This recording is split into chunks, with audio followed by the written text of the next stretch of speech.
just remember it's got to be fun. Remember, you got to enjoy it. It's gonna be fun. You're gonna enjoy it. If it's not fun, it's more likely that you'll fail. So it's got to be fun, and I would encourage anybody to have that satisfaction in life. I first went in 1968, and it took me 11 years to get a distributor in America, and I had 6 failures. Hey, Joe. Hi, Thomas. How are you? Very good. To prepare for this interview, I have immersed myself in the brand. I bought all the clothes, hats, but Okay. you know what? My hat's missing the mailbox, so I have to rebuy another one. I visit your shops in Melbourne as well. I went to Cheston and the one near the city. I Right. run with the shoes this week. Okay. I'm trying That's to good. prepare for marathon. I like Oh, this yeah. one. That's a new one on me. I've never seen that before. You haven't seen that before. All right, great. Oh, So that's it a makes treat. my running very comfortable as well. And Oh, also read your book. you read the book as well. Well, thank you very much. Yes. Yes, I hope you If enjoyed you it. if you do you have a Mandarin version, Do I have a? Yes. Chinese version? Yes. Yes, we have 2 Chinese versions. I think one is in Okay. Mandarin and the other one is. One is simple, one In is traditional and simplified. Yes, so we do That's have that. fantastic. I'm gonna Yes. buy one for my dad. Okay. Very good. And convert and then buy one for my uncle to talk him out of the business. Hey, it's time for me. No, I was kidding. Right. Look, I'm in the Australian Army Reserve in Australia as well, and in the book you also share your experience in the army with your brother. Yes. So with military experience, with or without the military experience, do you think it will make a big impact of your career and life later on without the military experience, if say? Well, we can't take it away. We have it, Yeah. and can I say that both my brother and myself, we served in the military. It was something we had to do. It was compulsory. Shortly after World War II, and it was only when we came back from the military that we realized that the foster family business was failing. That was failing. But what the military did is it taught us a lot. It taught us independence. It taught us that we need to be serious, and it gave you that feeling of independence that you could do it. It gave you the feeling, because when you're at home, everybody's helping you. Your mother's making food and whatever. When you're in the forces, you do have to learn how to look after yourself, and it gives you discipline. And I think that discipline and that self-reliance was so important when we did decide, Jeff and myself decided to set up our own business. We were able to look back on that experience, which was very good for us. So yes, I think it was very important as part of our business that we had that experience. That character, character building exercise every day, every now and then, the team spirit, the management skill, and all that. Yes. So come back to founding Reebok. So I think your experience is different from some, even though yes, you went out of your father's business and start your own. Try to convince your father he doesn't want to change his mind.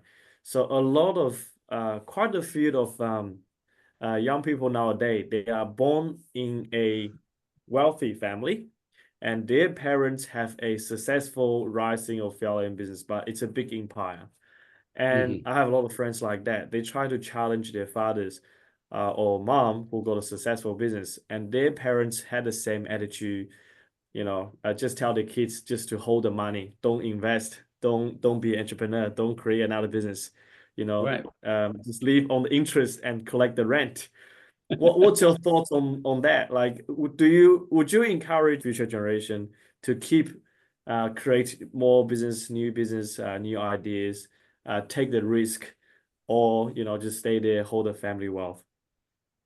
Well, I think you've got to be careful to make sure you don't lose the family wealth. So I think that is going to be something that you've got to make sure you don't do that. But I think to get satisfaction in life, I think if you feel that there's something you can do, and first of all, you have to feel rather than feel it's a responsibility.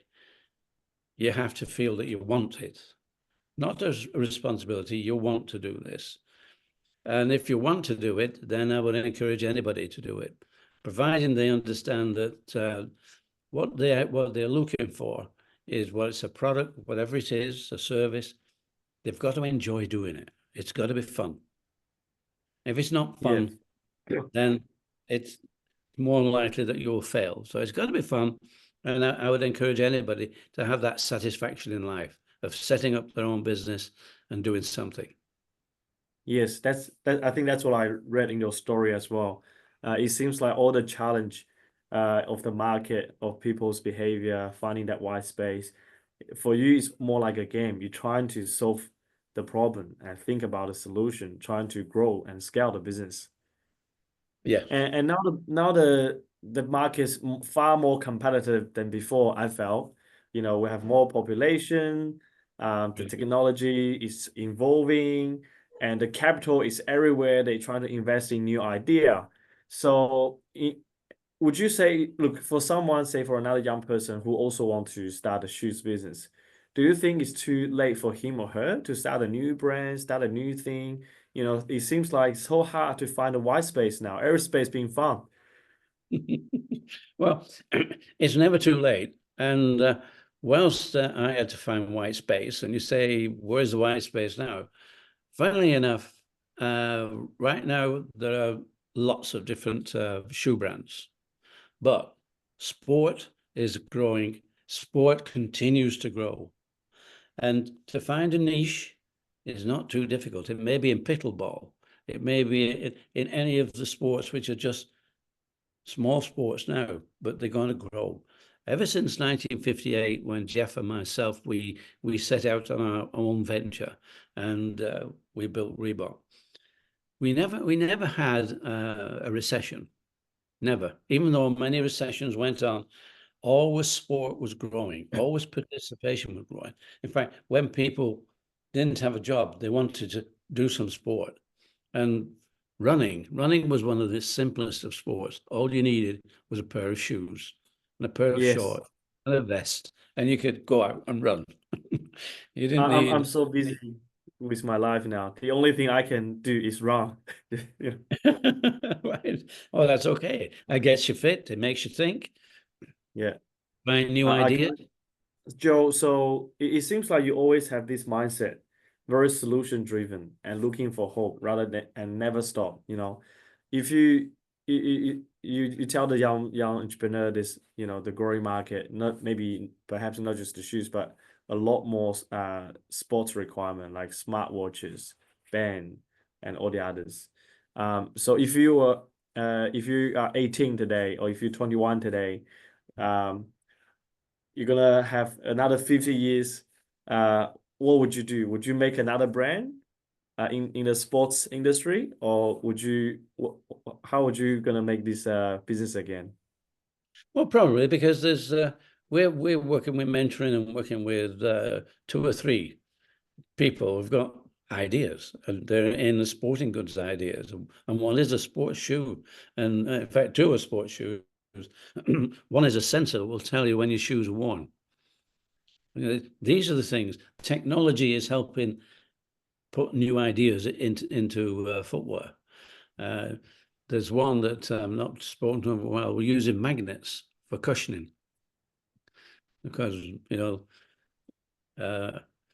like magnets, they repel, and so you get that cushion. You can get a cushion out of magnets. So there's all different ways, and whether it works or not is something else. You've got to work on it to find out what is going to be different. The new rubbers coming along these days, new materials for the uppers, and we have someone else who's working with influencers, because always something new to be tested. some influencers have 20 million followers. That is a market. Yes. That's a market. 20 million followers is a market. There's a new market. This new way of marketing. Yeah, marketing through influence and just online marketing. You don't need the stores. your market is your influencer. So there's lots of ways that you can come around things with a different angle, different idea. And it's, I mean, I don't, you know, the brand On is Yes. quite a new brand. It's quite a new brand. Only 5 years they've been going, and they've got Roger Federer, who's their influencer, and Yes. so you go on. Castori is another brand which is fairly new. That's Murray, tennis player, and so there's so many new things that are around there. Just remember, it's got to be fun. Remember, you got to enjoy it. Don't be It's not slimes. You're gonna enjoy it. Yeah, it's not You're going gonna to be. enjoy it. That's it. Enjoy. The money will come. Yes. And Don't so just aim for the money. that's right. Yeah. So it's So possible. speaking about impact of running and balancing the work-life balance and business. So you have the talent in running, you hold some, great records. As someone who bought, the Reebok shoes maker as well, I'd love to know how important physical fitness and running have been in your life and career. So especially when you're so busy, launching new product, recruiting new people, open up new store internationally, and you have a family as well. So how do you balance that? Do you still run like every now and then or regularly in your business time period? Well, at my time of life, no. My time of life, I'm now playing badminton and doing lots of things I've done. I now have a new knee. So I have a new knee and I have a new hip. So running is not the way I can keep fit. I keep fit by walking. And we have gyms all over the world, and the gyms are actually malls. We walk the malls, and that's the gym now. We walk around the mall, we can do some shopping, we get a cup of coffee, or we can even get a lunch, but walk about 5,000 steps as many days as I can do. So walking now, but at 89 years old, I'm afraid I've lost that ability to that spring, that running, those things. So you have to think of different ways of enjoying life. And now we travel the world, so there's plenty of malls. We get into plenty of malls, and we've just come back from Australia. Yes, that's why we're in the bar. You're in Australia? Yes, I was in your public speaking in Melbourne, and then we went to the bar together. But you were too popular in the corner. I go. All right. JT has the bodyguard kicking me out and protect you, but then you walk around with things. Oh, I'm sorry about that. No, right. We love meeting people. Yeah. So, do you mind sharing a failure that you remember, and what did you learn after that? Well, when Jeff and I left the parent company, we set up our own company. We had no money, and we looked for white spaces. And really, we ended up with running as being a nice area too that was growing. We became #1 in the UK. Then we had to decide: do we increase our offering of product, or do we increase our territory? Do we go somewhere? Europe has 400 million people, but it's got 27 languages, and that's difficult. America had 350 million people, and we could get away with English all over that 350 million people. So America was the place to go. I first went in 1968, and it took me 11 years to get a distributor in America. And I had 6 failures. And one of my distributors, we were with that distributor for 4 years, and we still didn't make it. So that was a big, big failure. So we failed at least 6 times. But eventually, 6 times, yeah. when we got the credibility, we got 5 stars. When we got the 5 stars, that gave us credibility. All of a sudden, the American market wanted us. We got 5 stars from Runner's World, and they wanted. But before then, I had spent 11 years trying to get on the market and failing.